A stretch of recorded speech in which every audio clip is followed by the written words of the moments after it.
Meski kadang tukangnya cemberut, meski kadang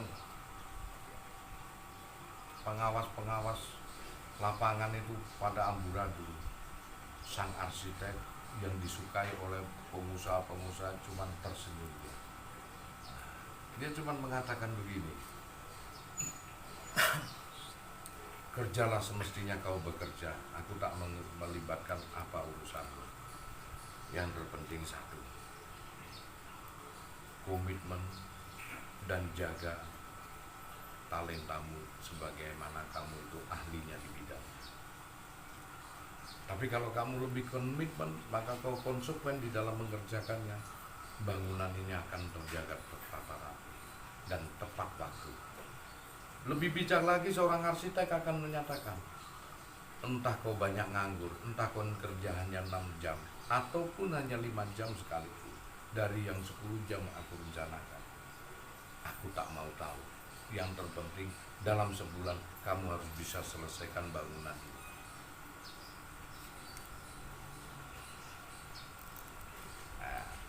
Sang pengawas, sang pemborong, sang tukang, kalau dia cerdas, mesti mampu menyelesaikan bangunan ini.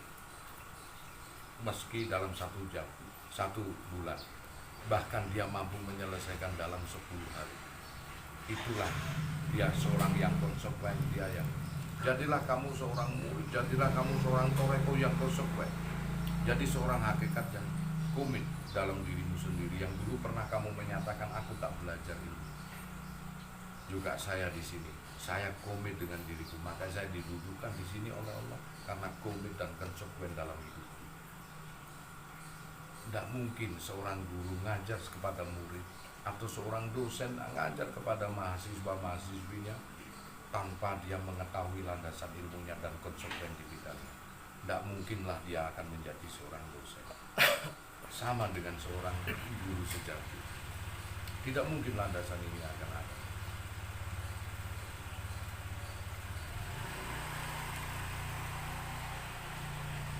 Maka sanggahan ini akan terjadi. Sanggahan ini akan terjadi di dalam diri kita, kehidupan kita. YouTube ini mempunyai kelebihan. Kalau dulu belum ada YouTube, orang hanya menebak-nebak, hingga berkumpul orang tua yang ngambil kesepakatan, kemudian dulu grebek dan lain sebagainya. Dan terjadi dulu 10-15 tahun yang lalu, itu terjadi pada kumpulan pengajian ngaji Rasul ini, tasawuf.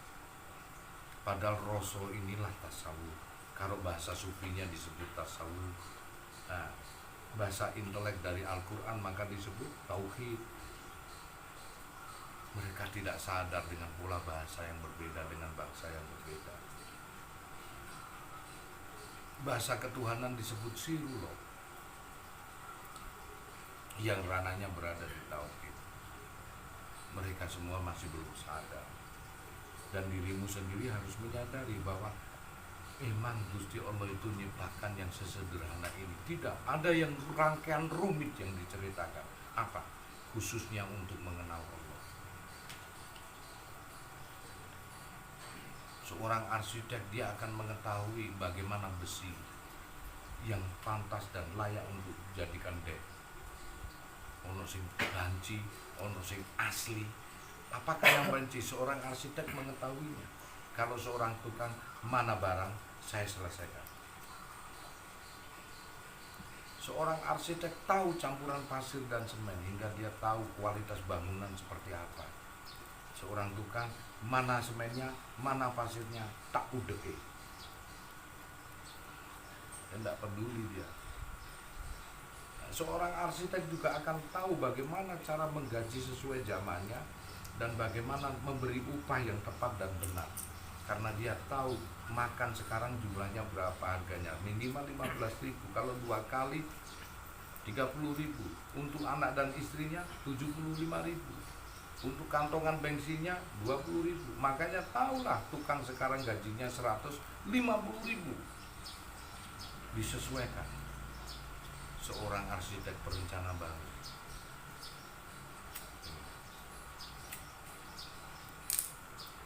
Landasan ini harus kita ketahui sebagai tadabbur. Itulah Quran Qadis ijma' qiyas. Mengijma' qiyas Quran Qadis dengan cara tadabbur, inilah yang benar. Karena apa? Ayat itu ada dua, kauliyah yang terbaca dengan kauliyah yang dibaca. Yang terbaca adalah huruf-huruf kalimat, tapi yang dibaca alam ini saja. Anda sebetulnya membenarkan omongan saya. Kalaupun Anda yang di rumah ataupun yang di sini itu nyelai, kata orang Jawa, mengingkari, itu sebetulnya hanya guratan mata batin aja yang masih buka. Dan bagaimana Anda mengawalinya, Anda sedang bingung. Perlu diperiksa no dokter psikiater tasawuf. Supaya apa? Supaya landasannya aman. Karena hati selalu menampung ucapan saya. Jangan pernah bohongi hati. Kalau tidak kena fikul bimarodin fajatun maroda. Paling tidak levelnya yang paling sulit adalah sumun bukmun umum bahum layar. Tuli buta, bisu, dikarenakan tidak akan bisa lagi melihat kebenaran sebelum kena hukum itu. Kita punya hati loh untuk merasakan hal-hal yang baik. Ucapan saya tadi tidak ada yang dunia akhirat, tidak ada orang yang menyalahkan, pasti membenarkan. Jangan pernah bohongi diri sendiri. Yang sulit bagaimana Anda memulai, itu saja. Kalau tetangga mungkin tonggoku, kalau itu temanku, masa aku belajar dari temanku. Kalau itu keluarga, itu loh adikku. Kalau itu orang tua, lah ini keponakanku. Makanya saya katakan tadi, batinmu siapa saja, saudara kek, teman, tetangga kek, handetolan, kau akan membenarkan ucapanku. Yang sulit, kau jangan sesatkan. Yang sulit cuman bagaimana cara memulainya. Musuh aku berguru kalau keponakanku, musuh aku berguru dengan tetanggaku, musuh aku berguru dengan saudaraku, musuh aku berguru dengan Anda. Yang sulit bagaimana cara Anda memahami. Cara Anda memulainya, itulah yang sulit. Sebetulnya saya katakan itu sesat, hanya bagaimana kesulitan cara Anda memulainya. Itu saja. Benar atau tidaknya saya serahkan ke Anda. Wis, itu kesimpulan yang mutlak. Di Gusanton Channel ini baru ulasan kitab-kitab yang asli. Nanti akan berlanjut ke semuanya hingga kita akan bisa memahami bagaimana bisa mengenal Allah dari dalam, tidak dari luar. Yang namanya masuk sekolah, masuk kerja untuk cari duit. Kalau keluar sekolah itu namanya drop out, atau keluar kerja itu namanya resign. Yang namanya mencari ilmu adalah masuk ke dalam, bukan keluar.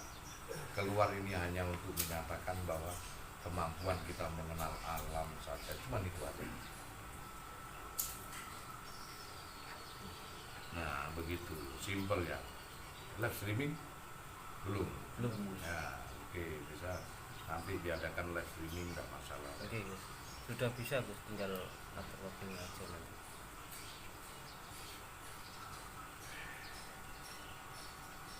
Ya bapaknya panjang nih. Ini rosso, rasa sampai ketekuk-tekuk aku. Rosso itu ilmu Jawa. Tapi kalau Arabnya, sufinya disebut tasawuf, Al-Qur'annya disebut tauhid. Sajane itu kita ngaji tauhid, kan gawe ngaji rosso, nggak ada disesat ngomong ini gawe ngomong Jawa. Kan ngomong ilmu sufi tasawuf, belajar ngaji tasawuf atau belajar ngaji tauhid, isinya tauhid. Belum pengarah-arah kita berarti kayak ngaji rosso, iki sing gara sesat. Ini berarti ngaji Jawa. Enggak lah, semua manusia. Wali Arab itu kali Jawa ora tau iso menang wali Arab itu. Menang Jawa ya. Menang Jawa nih, Kak. Loh, ya apa kan? Sunan Kudus iku belajarnya karo Pengging lho, Ki Ageng Pengging lho. Piye kowe iki? Ora tau menang karo wali Jawa. Tapi mereka dibutakan enggak? Dibutakan, koyok-koyok santri putihan itu, wah ora ono wali-wali jopo waliku. Ya ora apa-apa, ndak apa-apa. Hak-haknya dia. Ini aku apa salah leluhurku sing tak pujo, Pak. Nggih. Memang kenyataannya begitu. Sunan Giri kula wali hebat. Termasuk golongan wali kutub Sunan Giri. Waktu diri kedaton di Geruduk Gajah Mada keplayon yo. Karo Gajah Mada yang keplayon.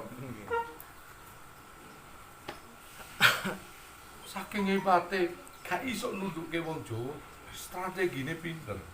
Anake Brawijaya sing Raden Patah iku lak nang ngene Palembang didukke. Ngerti kelemahane wong Jawa apa? Nek sing didukno anake dadekno raja. Bapake gak gelem nyerang. Sungkan ngalah bapake. Cukup enggak ngono.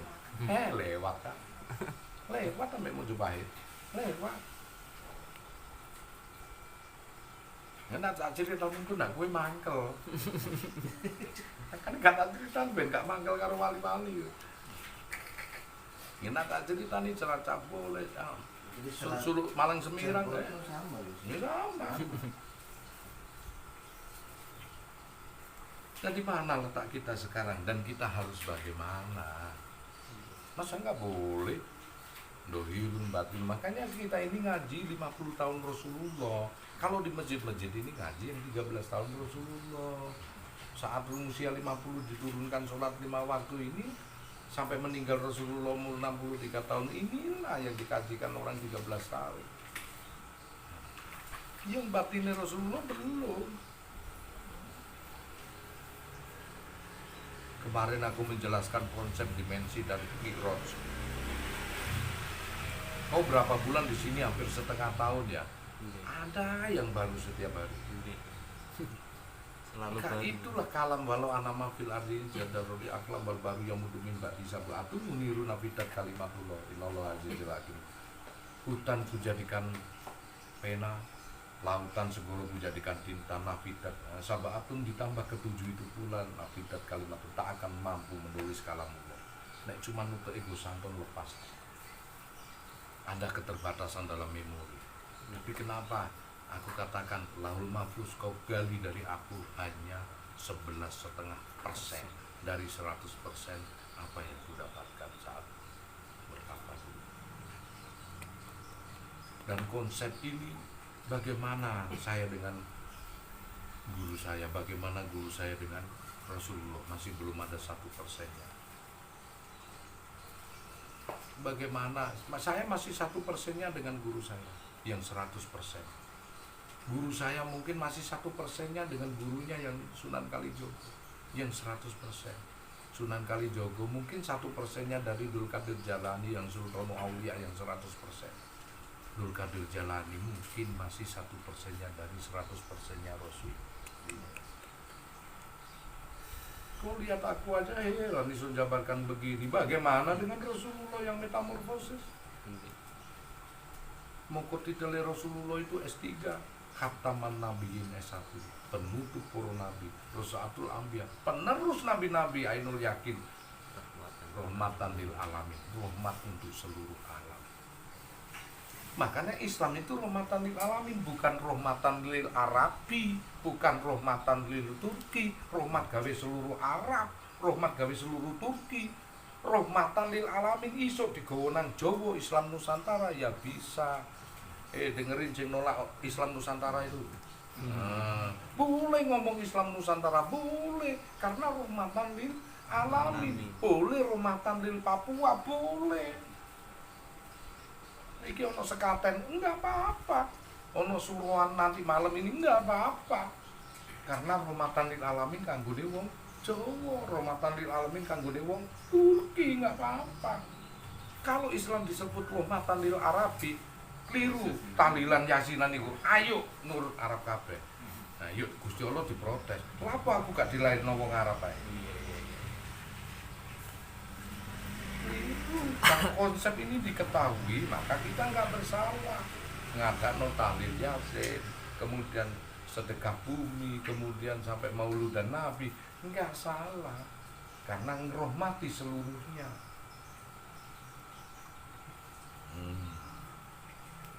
Bayangno Islam itu saking lahirin nang Arab, enak ibu-ibu jilbaban. Umpama Nabi Muhammad itu lahirin nang Jawa. Sewean ibu-ibu. Lucune wong Arab ya sewean. Ya kudu to. Mungkin enak lahir nang kono kene dipeksa ya, Pak. Karena lahirnya nang ngene Jepang. Kimono ibu-ibu lho. Laren kon tuku kimono laris. Alhamdulillah kan. Ciloko meneh nak Rasulullah lahir nang Asmat Mutiar lho, Pak. Untung ibu. Koteka lho ibu. Golongan ngono ibu-ibu lho, Pak.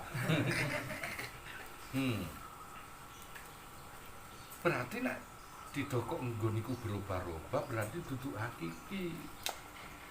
Enggak boleh jadikan acuan landasan untuk menilai seorang iman dan takwa itu enggak boleh karena berubah-ubah.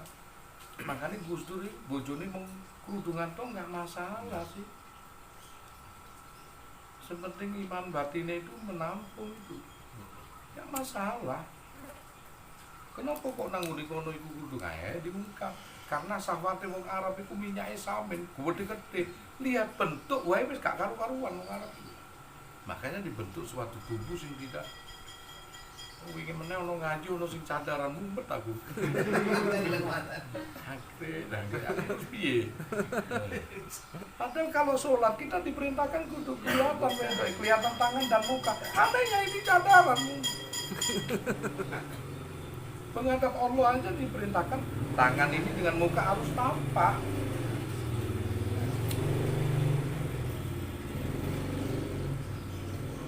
Pusing deh aku. Padahal cadaran dulu itu karena debu menjangkatkan perempuan, laki pun cadaran. Sama dengan Rasulullah waktu Assalamualaikum warahmatullahi wabarakatuh baru begini kan. Saat di masjid tidak begini, karena saat begini berada di lintasan padang pasir, berdebu. Awalnya dia gak ada debu melok-melok gini saya. Nanti cadaran bisa bencana, Gus. Ya bencana, namanya ya. Saiki ya tuku kucing aja kudu ndelok sa. Mosok tuku kucing dalam karung. Kau ini, gue nyesel kalau ditutup rupa lu ngono ya gak ngono lho. Masya Allah, jangan mempersulit diri dalam berakidah gitu loh. Karena di surat Al-Had ayat 78, sesungguhnya tidak kupersulit dalam beragama. Baca sendiri 78. Segera kembali kepada agama bapakmu Ibrahim, tauhid. Segera kembali kamu. Gitu. Pusing dah aku. Terus aku piye gitu, ngeri deh. Saya biarkan. Biar anakku itu sampai gak jilbaban tak jarang itu, jilbab angel. Tak jarang apa kalau beda tumbuh dengan sendirian. Bukan berarti itu. Kalau semua itu jilbaban itu hanya konteks untuk bisa masuk surga, kalau usah sholat aja. Apakah surga serendah itu? Kita neraka semua itu. Ya, neraka kabeh. Kok hasil pezina semua deh. Dulu. Iya toh. Kodong aja.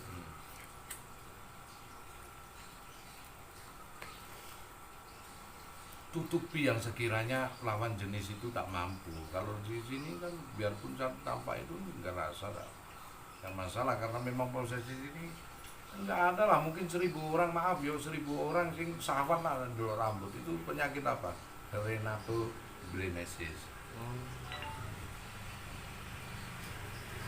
Dulu itu kenapa Nabi Ayub itu kenapa dianggap istrinya selingkuh? Padahal selingkuhnya itu bukan karena tidur sama laki-laki, tidak, karena gak kuatnya, gak punya duit, jual rambut. Orang Quraisy, ini tak kasih tahu orang Arab yang sana ya, Renaku Geresi. Kalau dia cium rambutnya perempuan itu sudah klimaks. Awalnya dia megang efek, cak gak berlaku, aslinya ngono iku. Jual rambut gak? Iya. Dipotong, berikan tak kasih. Dia terangsang dengan rambut ini. Itulah dianggap selingkuh zaman Nabi Ayub. Sampai segitunya itu. Lah ada ceritanya kok di ilmu kedokteran ada Renato ini. Jual rambut. Jadi ada orang sini kan rambut itu terangsang betul dia. Lalu dia menyatukan, wih sudah nggak karu-karuan. Ada penyakit begitu.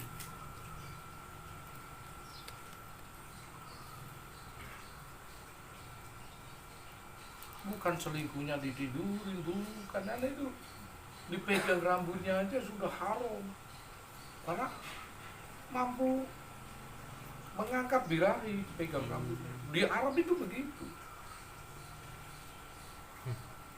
Makanya kalau naik haji jangan coba-coba naik taksi, istri dimasukkan dulu, kamu yang masuk, istri kalau keluar, istri keluar dulu, kamu dibawa lari karena sulitnya mendapatkan perempuan dan mahalnya perkawinan. Nah gini lah murah, masih mas kawinnya 1.000, duitnya utang bisa. Bahasa nang kono setengah modal kon, naik 1,2 miliar, sulit. Biarpun dia orangnya itu tua, kalau punya duit, oh istrinya dijajah. Nah, enak kok.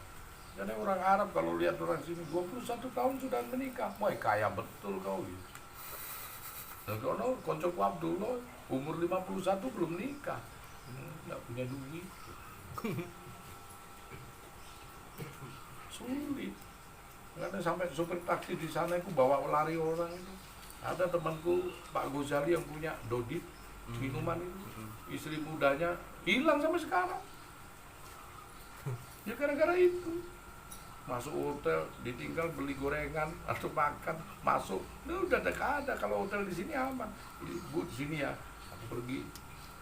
Nanti kalau sana bawa terus, kalau ada suaminya nggak berani. Udah biarpun hotel berbintang, kau pikir pakai hotel berbintang aman, ternyata apa? Hilang istrinya. Malah. Sampai sekarang teman. Sulit ya di situ itu, makanya harus hati-hati. Makanya kan perbedaan di sana dengan lawan jenis berbeda, maka pakailah pakaian yang tanpa bentuk. Mungkin sih nggak popo-popo aja lah, pokoknya nggak teman-teman. Kenapa? Makanya Gus Dur yang ngerti dalil itu dibiarin, meskipun anaknya semiran sekalipun dibiarin. Nah, katanya Gus Dur seni aja dalam bertauhid. Orang-orang yang mengerti seperti saya biarin, meskipun anak-anaknya Cak Nun sekalipun. Nak ngomong ya, itu sama aja juga dibiarin. Kenapa? Yang terindah adalah membentuk kualitas batin. Karena Allah mampu dikenali lewat batin, duduk dengkul ya, duduk tangan. Batin Allah mampu dikenali lewat batin. Kenali Allah hingga sahdu di dalam batin. Oh, aku harus bagaimana ini?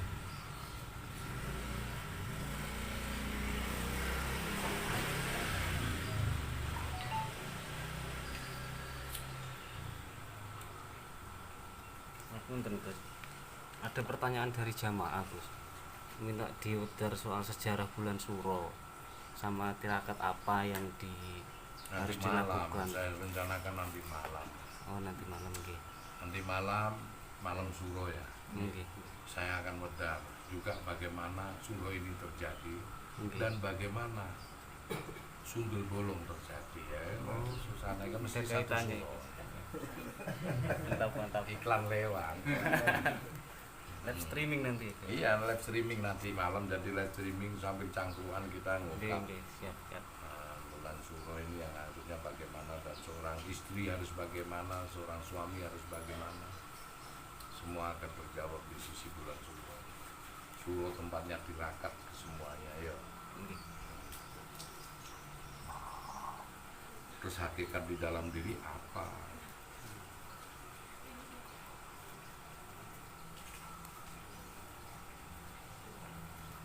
Saya akan ungkap nanti malam. Sama dengan bulan Rajab. Kenapa walinya 40 disebut wali Raja Biu? Kenapa dia turun tetap menjaga bulan Rajab? Dan macam-macam lah semuanya itu. Jadi kan harus ungkapannya nanti semua bulan itu dijaga wali. Ada 39 wali yang menjaga, termasuk wali Raja Biu, wali Auto, wali Aimamah, wali Khatam Jibril, wali Khatam Nur, wali Rijalul Bu'id, wali Khatam Mikdal, semua. Dan suruh menjauhkan berlimpah WKW dan rahasia tertentu. Ono rahasia-rahasia yang belum diungkap, yang tertentu, yang sekiranya nggak pantas lah orang punya gawe di bulan Suro. Ake wong buat pisau, ake wong buat apes.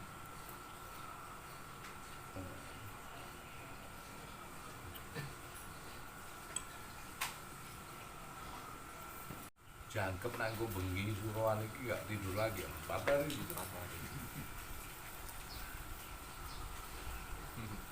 jero dituruk-turukno ya gak iso. Ya juga. Ibadah ini ditakuti oleh orang syariat, padahal katanya orang-orang yang dirindui surga dia sedikit itu. Al-Quran bagi orang sedikit itulah yang dirindui surga. Nah kalau orang nggak terbiasa, yaitu ibadah batin butuh mangan, dohir butuh mangan, batin nggak butuh, malah disuruh puasa. Dohir butuh tidur, batin nggak butuh, suruh melek.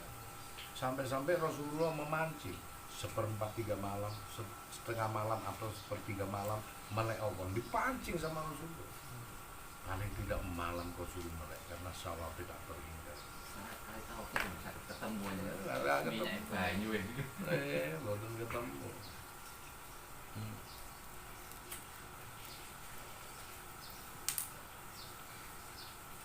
Dulu karena kita sering mengimamkan dohir, batin menjadi makmur. Di waktu malam kita tidur, kita sering mengimamkan dohir. Dicoba-cobalah kita mengimamkan batin. Dohir nurut apa kata batin? Waya itu rupanya melek, wangel deh. Seorang tahu kejati dilihat di acara meleknya, gak pantas nak kiai kagian dulu. Gak pantas. Baru sholat subuh keluar lagi ki mau jam piro 6:30 kan. Mecicing ngopi sampai saya jam berapa? Jam 10. Mau cek pirang jam iki aku. Itulah. Kualitas guru kalau hanya omong-omong tuh tahu gini ketiduran guru. Ono sing turu, ono sing kita ngomong ngorok beraci kita cari sampai begitu. Dari awal kita mulai dulu kalau saya seusia umur 21 itu suruh melek aja. Weh, kita siapkan kopi, kita siapkan keratin dan bahkan apa sih kipas apa baik nyamuk itu loh yang pipi. Gawe opo? Dulu gawe nganu nyamuk, nganu pipi nak ngantuk. Ini melek, cepet ngono iki ben melek. Gitu. Weh, jenenge ketakutan kita. Melek itu sesuatu hal yang menakutkan untuk kita masih bersyariat dulu. Weh, mempersiapkan diri minum 10. Nah, 2 udah. Jam 3 sore minum. Kalau disuruh abah guru-guru kanuragan dulu melek itu. 10, engkau maghrib melek. Ngono kok cicil ngene kelopak mata iku iso tidur. Iku aku pernah rusak ini ubur rampe, Pak. Ubur rampe disuruh melek. Kapan nek kon turu tak nyunyuk dari guru-guru. Waktu ku melek gini ku pakai sarung, Pak. Melek gini dipaksakan jam-jam ganjil. Ini jam 11 itu sudah mau ngantuk. Ini terlepas celek. Bolong kena sikil. Wah, tewer ngono. Kok saya lari kejar guru-guru becat nang perkara iku. Tapi sekarang karena suatu kebutuhan, akhirnya kita bisa terbiasa. Suatu ibadah itu karena kebiasaan. Jikalau diklik niat aja sudah, aku mau 3 hari melek.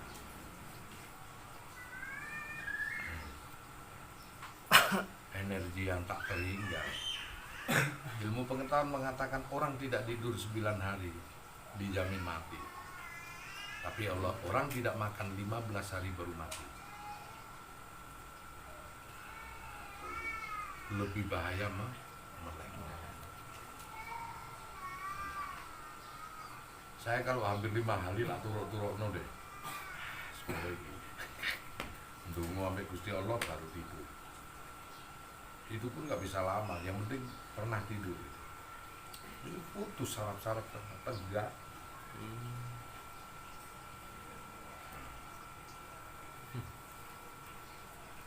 Karena hari kita manusia ya perlu diingat, cuma 3 hari kita punya, kemarin, sekarang, besok. Hari yang dimiliki Jawa 5. Kok bisa? Ya, di tertengeri ambek wage, pon, kliwon, paing, legi 5. Hari yang dipunyai jagat ini 7. Jadi 7 dikalikan 5, 35 dalam selapan. Gabungnya hari Jawa dengan hari jagat. Terserah kon percaya apa gak. Hitungannya ngono. Nah, terus tahun dari hari yang ditirakati manusia munculnya tahun ini di dunia ini Ramadan. Ramadan 30 hari diperingati, maka sedekah buminya Islam. Kita puasa Ramadan dan kita juga puasa di syariat 12, 13, 14 Rabiul Awal. Kelahirannya Kanjeng Nabi 12 Rabiul Awal.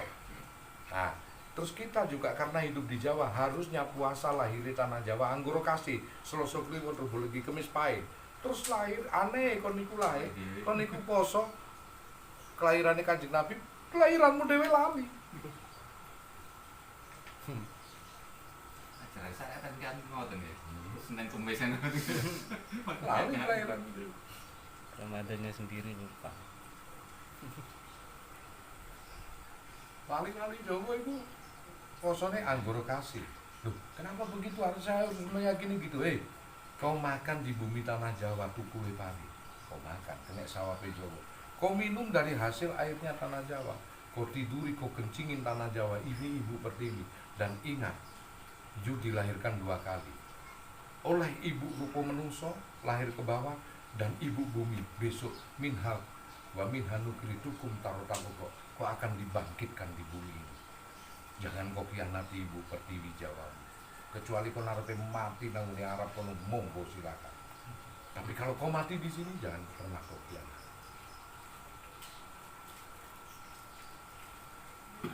Waalaikumsalam.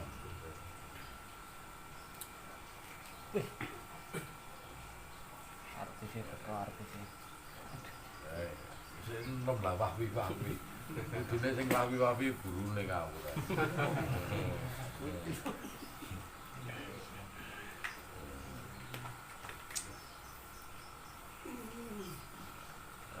Begitu jadi malam 1 Suro ini kita nggak ada acara kemana ya kalau ke Pesarean mungkin penuh. Biasa aku nak ke Pesarean itu tanggal 5 Jawa, nah, keramat untuk saya. Nah mungkin sekarang ini nek ono pusaka Jamasi ono titip-titip iki. Masih terbuka Gus. Nah nggih Pesarean lagi. Mati Ibrahim nang gila itu sebenarnya.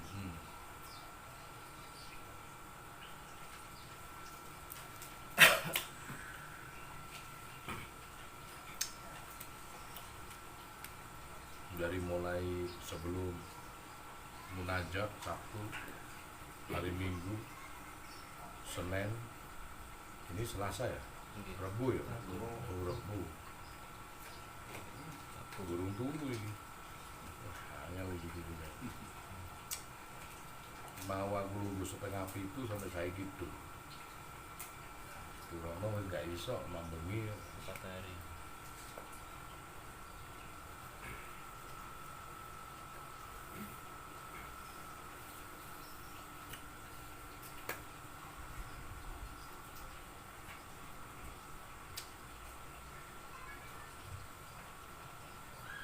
Makanya YouTube ini kan berapa jam itu aku ngomong